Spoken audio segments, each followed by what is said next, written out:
Hello everyone, in this episode of ExcaliburCCGTV, we are taking a look at the top comics for September 25th, 2013. We are ready to roll!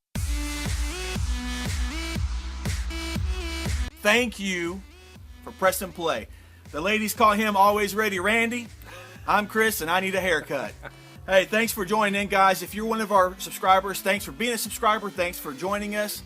And if you're new, never seen our episodes before, we hope you enjoy it. Subscribe down below. Also, this is the longer episodes, our weekly episodes, so we have an MP3 available down in the description below that you can download, put onto your portable device, and listen to us on the go.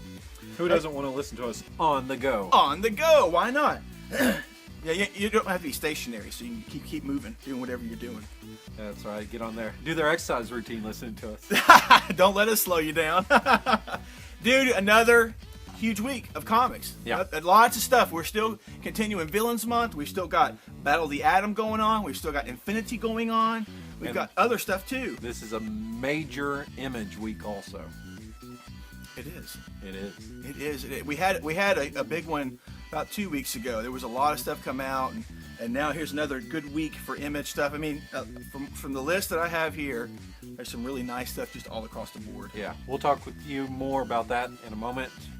First, shall we get started with DC? Go ahead, bro. It's all you. All right, this is our last list for the villains. Is this really the last? This is the last of the villains. Okay. Now, Forever Evil stuff will continue right. on past this. Okay. We have Action Comics number 23.4, Metallo. My choice for who should have been the Superman villain in the next movie, but what else?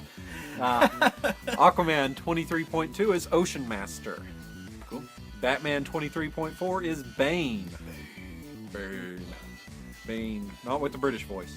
Batman and Robin 23.4, Killer Croc. Batman Superman gets an issue here. Yeah, I was surprised to see that. 3.1 is Doomsday. We'll see what they do with him in the new 52. Or I guess maybe he's already... No, I don't think he's been here yet. I don't think so. Batman the Dark Knight 23.4, Joker's Daughter. Detective Comics 23.4, Man-Bat. Here's a fan favorite. Green Lantern 23.4 is Sinestro. Cool. Justice League 23.4 gets us a better look at the Secret Society. I don't know who else is going to be a part of that, but we have the Secret Society. Justice League of America 7.4 is Black Adam, one of my personal favorites. Cool. Superman 23.4 is Parasite. And number one on my list, Wonder Woman 23.2, Firstborn. Cool. That has to do with Wonder Woman's brother. The firstborn of all the these children of the gods. Okay. And how'd you like the Cheetah issue? Loved it. Cool. Yeah, absolutely. Very cool. So that's right. So we got all of these point issues. This should be the last week of the point issues. Hopefully there's not a couple of trickle overs into the first week of the next month, but you never know. I think they've all made it.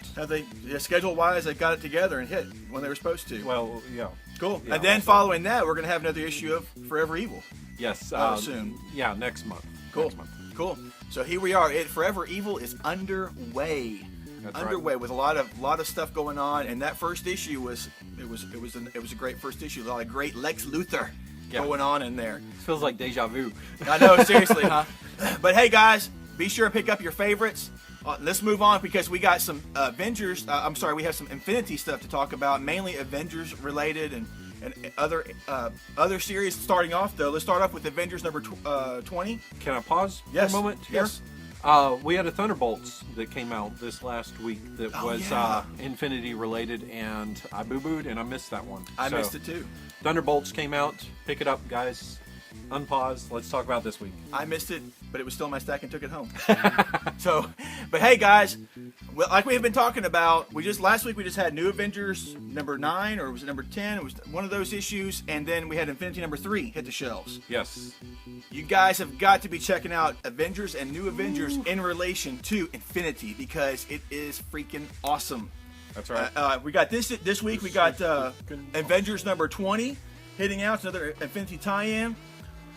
I loved Cap's plan for what he had in Infinity number 3 and it looks like the builders are a little bit on the run. Well, the best part about all this is I loved how when Cap starts speaking, Jason's like, "Listen here, backwater trash person here. Why am I going?" And the Supreme Intelligence butts in, and he's just like, "We have had a bigger percentage of defeats against the humans than we have against the Spartax.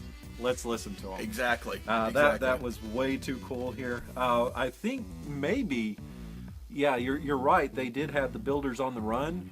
I think we may see a revolt here. Oh, With some of these characters that are with the builders that aren't designed to act the way the builders are having them act. yes. That would be the Yes. X, I could easily see that. the Nilos, however you want to say that. Yeah. Yeah, and there's so many of them. With preview images, I'm seeing there's a female one, and there's like these Yeah. big Hulk-looking ones. And Yeah. there's all kinds of different shapes and sizes of these particular characters that Randy was talking about. And I loved how Jonathan Hickman wrote Captain America with a plan. Yeah. That was epic. That was epic, and when he said when the Shire Gladiator is like, yeah. well, the first team's screwed. He's like, that's why we sent in a second team. Yeah. It was awesome. Just when Cap's like, stay the course, go, do this. Exactly. He's like, we don't back down. It's just one of those things that I love, that it's like, yeah, this tiny little planet, that's why they have held off and why they have all these, these wonders are so integral to the universe. So. Yes. So guys, this next issue of Avengers number 20, we're looking at some disruptions with the builders. We're looking at a meeting of the ex-Nihilos, and we're also looking at possibly an unconditional surrender in this issue. And these are major tie-in issues to Infinity. You need to be reading Avengers and New Avengers. Yeah. Go ahead, bro. We also have Avengers Assemble number 19 coming up here. This is going to be taking a look at Spider-Woman and Black Widow. I think this has to deal with some of the things that we just saw happen in Infinity number 3, but it's going to extrapolate on that. So, cool. Anybody who's a fan of them, I believe this is all told from the viewpoint of the awesome Spider-Woman. Cool. Another one that I had promoted a while back with the video concerning Infinity event, Infinity Heist, hits this week. This is a story of some of Iron Man's villains. It's kind of like his rogues gallery getting together underneath the leadership of Spy Master. These guys are thinking that now is the time to pull off the perfect heist, and that is stealing Stark Industries from Tony Stark. So this is going to be a 4-issue miniseries tying in with Infinity, kind of going on in the background, kind of like what's going on in the Thunderbolts. Right. With their own little thing that's going on. They're taking advantage of the chaos and conflict. So this should be a fun little series. Frank Thierry, Randy's talked about Frank Thierry before as a writer, how he can make some really nice, compact, tight stories. I'm going to check it out and see how good it is. I want to see if these guys can pull. I don't think they're going to pull it all off, but I wonder if they get away with something. Hopefully. I want to see. Spy Master's gotten close before in Matt Fraction's run there on Iron Man. Oh. Here's one that you do not want to miss, and it's going to possibly not be on a lot of people's radars here. Superior Spider-Man Team Up number 3 is an Infinity tie-in. This is going to deal with, so many of the heroes have left Earth. Who is it that's left to step up there and face off against Thanos' squadron here? And you're going to see heroes teaming up with the Superior Spider-Man, and you're going to see the first appearance of Sun Girl. Sounds like a Legion of Superheroes character, but it's in Marvel. We'll see. Give us our last one that's the tie-in. Hey guys, another one that's going to be tying in is Nova number 8. It's Infinity tie-in. And in this issue, it looks like we're going to see the first appearance, possibly, of the Nova Knots. Oh. So okay. I don't know if that's a part of the Nova Corps or what those are, if they're little robots that are part of all that. But Nova has been another fun series. This is a fun series. I would definitely recommend it to like younger teenage kids. And it's even going to get funnier because one of the Deadpool writers is coming on board shortly to write the series. That's right. The Jerry Dugan or Dugan, Brian? I think it's Dugan. Yeah, Dugan. No, Brian is Posehn there. This is a tie-in issue to Infinity. Get a look at the Nova Knots and just Nova goodness in general. So check that out as well. All right, guys. Got a couple of number one. Actually, before we get to that, let me mention our Battle of the Atom book that's coming out here. Wolverine and the X-Men number 36 is coming out. It is going to be good. Oh, yes, it is. They set it up, didn't they? I won't. I'm still not going to tell you who Zorn is if you haven't figured that out. But White Queen, when she figures that out, she goes, "Oh, all right, it's party time. It is on. This is White Queen versus Black Queen. That was way too awesome. That was the best little bit of this series so far, I think. And so, Brian Bendis, thumbs up. You have been doing an awesome job with this crossover here, and your Uncanny X-Men killed it. Wolverine and the X-Men, I'm sure, will do so as well. This is the end of the first half of this story, and next month will be the second half of the story that culminates in Battle of the Atom #2. Yeah. Awesome. Hey, another series that we've mentioned before has had some huge changes to it and additions to it. But it looks like Guardians of the Galaxy #6 is hitting this week. It had a lot of hype and news about it because Neil Gaiman was coming on to help write it, and also his character from the Image Comics universe, Angela, has now entered into the Marvel universe and is part of that. And in this issue, we're going to see a face-off between Gamora and Angela. That's right. The deadliest woman in the universe is Gamora's little title there. We'll see if she lives up to it against Angela or not. Exactly. I want to see it. That's going to be awesome. Yeah, all right. Totally. Now I can get to it. I was not as excited about this when I first heard the news.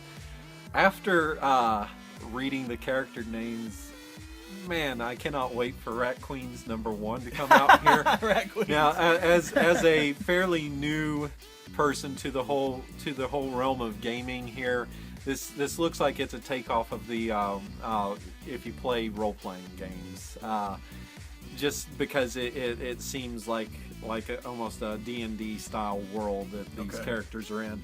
Let me mention these characters' names. There's Hannah, the Rockabilly Elven Mage; Violet, the hipster dwarven fighter; Dee, the atheist human cleric; and Betty, the hippie hobbit thief. That's awesome. This is what's his name? The creator. He previously did Cowboy Ninja Viking, he didn't do Cowboy Ninja Viking. Curtis Wibe. Thank you. Peter Panzerfaust and Green Wake was what he did, which was awesome. It was one of those that had Rismo on the art. Rismo was on the art with Green Wake, which was awesome. Cool. Now, so if you're a fan of the whole D&D realm, or just any of those where you're having to do the role-playing aspect of this is just a bunch of these characters that are out there, mercenaries for hire. They're killing lots of things and having fun, getting drunk, and being rowdy and bowdy doing it. Yeah, he kind of describes it as, it came across to me in interviews and stuff as like Tank Girl via the Bridesmaids movie, with these characters, just rowdy, mercenary chicks on the prowl. It's awesome. I'll give it a check. You want to check it out? Yeah. Hey, this is a mini series that kind of flew below the radar. I don't know why it didn't get more promotion than it did, but there's a Punisher miniseries coming out starting this week, and it is Punisher: Trial of the Punisher, #1 of 2 issues. In this particular miniseries, we got Mark Guggenheim as the writer and Francis Leno Yu as the artist, top name artist and top name writer there. But in this miniseries, the Punisher confesses to killing a district attorney and turns himself over. So that's where we start. Where it goes from there, I don't know. I'm going to pick up both issues and find out, though, and see how Castle gets out of that one. Yeah, definitely. Saga #14. Oh! It's here. Everybody's been waiting for this issue. And it looks like we're going to have another little swerve here. It's not going to possibly pick up where they landed on the author's planet, had the traps sprung and everything. This looks to be something that deals with Gwendolyn and Slave Girl, which her name is, I want to say Claudia, but that's not it. Susie. Well, he gave her a name, but I can't remember. Sarah, Jane. I'm terrible with names. Sarah Connor. Sarah Connor. Come with me if you want to leave. But it's going to be dealing with them and them focusing on where their place is in this universe right now. So that should be interesting, especially because of the whole interaction between her and the Will that has kind of developed in recent issues. Right. So if you missed out on that, if 13, I think they have second prints now coming out on issue 13. Yep. So pick up 13, pick up 14, get caught up on this story because it is awesome. Awesome. Your favorite word. Exactly. Spectacular. I'll go in a different word. Fantastic. Fantastic. Hey guys, a quick twofer here from IDW. We have one of the original creators, Kevin Eastman of Teenage Mutant Ninja Turtles. Yes. Teaming up with Joshua Ortega to release The Other Dead. If you're a fan of zombies, well, this is zombies, but it's not zombie people. It's right. The Other Dead. It's zombie animals. So there's this outbreak. The story takes place with this outbreak and situation in New Orleans, and the characters involved in that. Say it right. Nolans. No, I sound like a tourist, didn't I? I am. I'm a tourist. But this is a different take on the zombie mythos, zombie lore and stuff. So check that out. Also, Almost reminds me of Pet Cemetery. oh really? I have never seen Pet Sematary. Okay. So I'm I'm a lost. weenie when it comes to scary movies, but I've seen Pet. You've actually seen it. Now I've that I think actually about it, seen you've actually seen it. Yeah. Another one for all of you fans of Powerpuff Girls. We've got a 6-issue miniseries of Powerpuff Girls hitting this week from IDW. So this is a great series to take home to your kids, to your little ladies, little girls, and let those that are fans of Powerpuff, even some of you grown guys maybe. I don't know. You never know who's a fan. So what are their names? I don't know. I think maybe I've seen half of an episode with my kids. Blossom, Buttercup, and what's the other one? I forget the other. Bubbles. I remember some of the names there. And the most awesome evil villain, the monkey, Mojo Jojo. Mojo Jojo. So Powerpuff Girls is awesome, and this is going to be the first series that is going to be coming out from IDW that is working in conjunction with Cartoon Network, releasing some of the old Cartoon Network TV shows. Cool. Cartoon TV shows. Very cool. Very cool. What's up for you, bro? Sex criminals, number one. Oh. Have you ever had that problem where when you're intimate and all of a sudden time stops? Well, I haven't, but apparently Susie has, and she thought she was the only one until she meets John. And so this is a story of how Susie and John get together, Yep. stop time, and steal things. Exactly. Because what else do you do when What time else stops? do you do? you know? Yeah, let's go get that. It looks cool. I want it. I'll take two. So I'll take two. Yeah. So it's a fun new series from Image Comics and Matt Fraction, and I am definitely on board for that one. Should be interesting. Guys, another one. We've as you know, it's hitting shelves this week, but as per usual, Mark Miller, there's usually a delay somewhere along the way with whatever he's doing for the most part. Was this Miller or was this Quietly? You know, in this case, it could be 50-50. It could be one true. or the other. But it'll still be worth picking up. That's Jupiter's Legacy number 3 hitting the shelves. Yes, 3. And we see at the end of the last issue number 2, we saw how one of the main characters approached his nephew about making a change with what's going on and possibly overthrowing the main character, the Superman kind of like figure of this universe, the Utopian, kind of overthrowing him and instilling their own ideas and their own system into place as to what should be done about things as in, I mean, globally, as in the world. That's the kind of level that these characters are operating on. And Frank Quietly's art is fantastic, and I'm digging the storyline so far, because it's not just about, so far it hasn't been just about the big global things. You've got everyday situations that are occurring with these super-powered people going on in the middle of this. And Human. it's just, human very human. issues going on with that. Yeah. It's been I almost dropped it again. Uh-oh. That'd be 2 weeks In a row.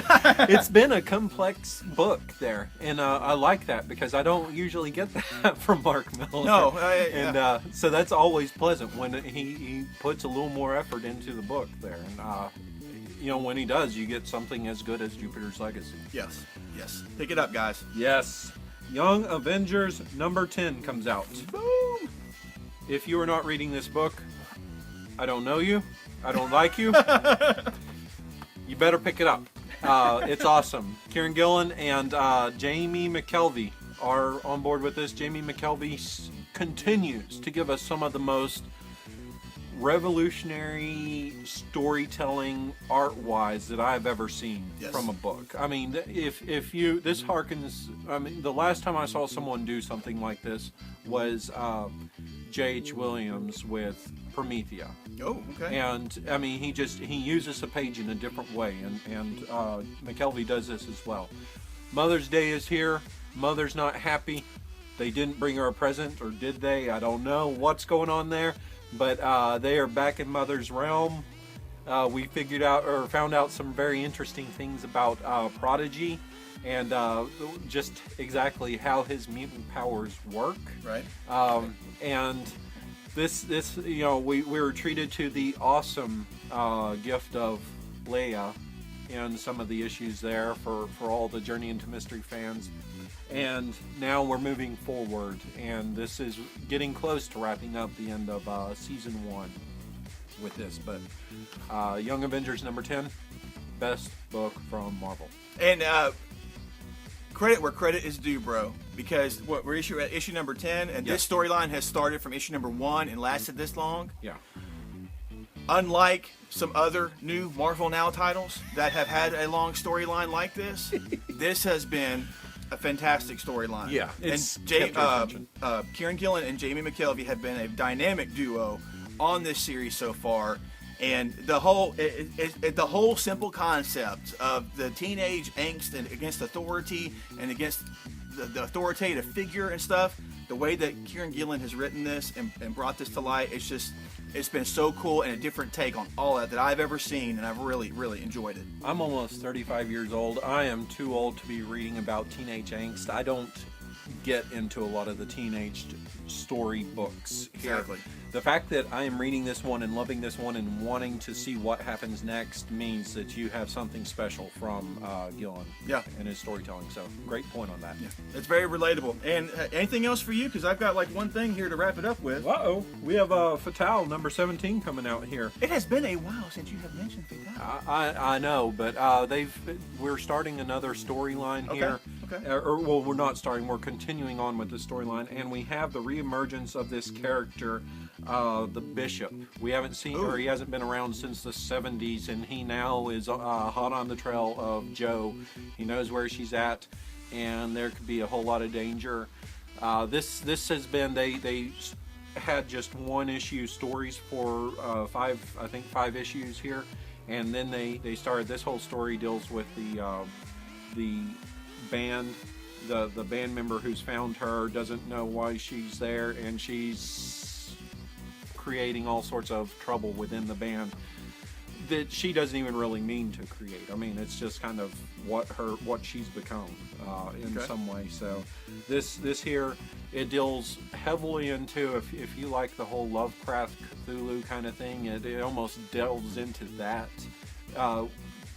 And it also is just like a fantastic, just noir story there. So, hey, before you move on, though, we're speaking about Ed Brubaker here. Yes, guys, make sure that Velvet is on your pull list, because it's already getting rave reviews just from seeing the preview pages online. Yeah. And this is his new series that's coming out shortly with he and Steve Epting, and they both worked together on Captain America for years. Yeah. And also, let's give a shout out to the other creator here, Sean Phillips. If you're a fan of Sean Phillips, within the next month, maybe 2 months, because I don't know what the timeline is going to be for that, Dynamite Comics is putting out the art book, the art of Sean Phillips here. It's hardcover, but man, it's going to be gorgeous. His work is one of those where the first time I saw it, I was like, nah. And then the more you look at it, you go, it's a lot more complex than what it looks like, and it's a treat. So that's one that you should also be looking forward to. Definitely. We've also got FF number 12 coming out. This is Hulk vs. Thing. But this is a different take on Hulk vs. Thing, because it's She-Hulk versus the Darling, Daria Darling, or whatever her name is, in the outfit Right. kind of thing. So it's a twist, but I like that. And you've had just these complex stories with the children there in the Future Foundation, and there's starting to become a big fracture between them, and some very dark stuff going on there. So they are getting into a real complex story here. And Matt Fraction, this is still his story, though with this issue he has gone on to focus on Inhumans, and so you have I believe Mike Allred's brother coming in to help out on the writing chores with this, but it's still Matt Fraction's story here. Let's, fingers crossed that it's as strong as it was previously. Cool. What's your last one that you've got here? My last one that I am wanting you to get on board with and check out is The Wake. Number 4, Scott Snyder, Sean Murphy. This has been a fantastic series so far. It's had, even the first 3 issues, it's had its up and downs, but with the way issue number 3 concluded, man, I'm just like, oh my God. because of what we're facing, what we're dealing with. And I'm not going to give too much away, but with the solicit for this particular issue, the mysterious underwater creature that we have been introduced to in the first 3 issues, that just may be the tip of the iceberg as far as what is going on here and what they have found in those waters where that station is. So, I mean, Sean Murphy is killing it with the art style, with the storytelling, and the mood that he is creating along the way, because this is dark. This is underwater dark. This creature that's down there, he makes it look, whenever this creature is looking at the humans, he doesn't even look at them like I look at you or I look at Randy, like I'm talking to somebody. He looks at them like they're food or something, man. How do you look at me? Sometimes with hungry eyes. Anyway, but this creature looks like it's just phenomenal. He's definitely created. He with this art style, he's definitely created a creature here that is unique. And Scott Snyder's taking his liberty with the story. There's a bit of jump in time and stuff, like what goes on with different time places, but still it's been cohesive so far in building up, and I'm just enjoying it. This is Vertigo. This is what I want to get whenever I'm getting a Vertigo comic, and so far it's hitting it for me. It almost has a feel of The Abyss when you have like this underwater creature that's dealing with the humans, and there's only that one person who seems to really understand what's going on with it. Also, just how deadly is that creature that it can pump out that I don't know, chemical or whatever, or can create that chemical imbalance with the person and make them see something other than what is actually going on there. Yes. That's been kind of terrifying with that. Yeah, that's like the whole Predator aspect. Yeah. Yes. I can't believe your last one was not East of West number 6. Oh, hello. That was on the other page. Hello. This is at the bottom of the list almost. You guys remember the Ranger? He has the eye patch with the crazy eye there. He's coming back, and he's being hired by the Chosen to hunt down Death. Okay. So this character that seemingly played this part, that was a small part of a bartender that was a little more complex than he actually was, gets a bigger part now. So that's him. I believe that's him. Okay, because because when that happened in the series, whenever he revealed himself and started talking to the Apocalypse kids or whatever, right? I'm like, okay, wow, you're an awful lot more all of a sudden than what you have been, and all the promotional material that we've seen before even the first issue hit, we see this guy on this Harley looking type thing that looks like a bounty hunter or something. Yeah. Okay. And so that's and he's got that crazy eye. So I don't know what's going to go on there, but I'm glad to see this other piece of the puzzle revealed here, and charging headlong into danger against Death, and against an angry, dangerous Death right now, with that going to rescue his son. Yes. So guys, if you're not on board with this book, pick it up. The first trade is out. Issue 5 is out. Issue 6 is coming out. Mama, this is awesome. Guys, the trade is here on the shelf. It collects the first 5 issues of the series, and it's kind of poetic here. Is maybe it 5? It is 4? 5. Yeah, it's first 5. But it's kind of poetic here that Thanos in Infinity is looking for his son, And now we got the main Death in East of West looking for his son. Jonathan Hickman. Well played, sir. Well played. I did not catch that, but Yeah. All right, it looks like time is up, sir. Guys, that's another great week. Another great week. We could go on and on and on, but we can't. You won't stay here forever.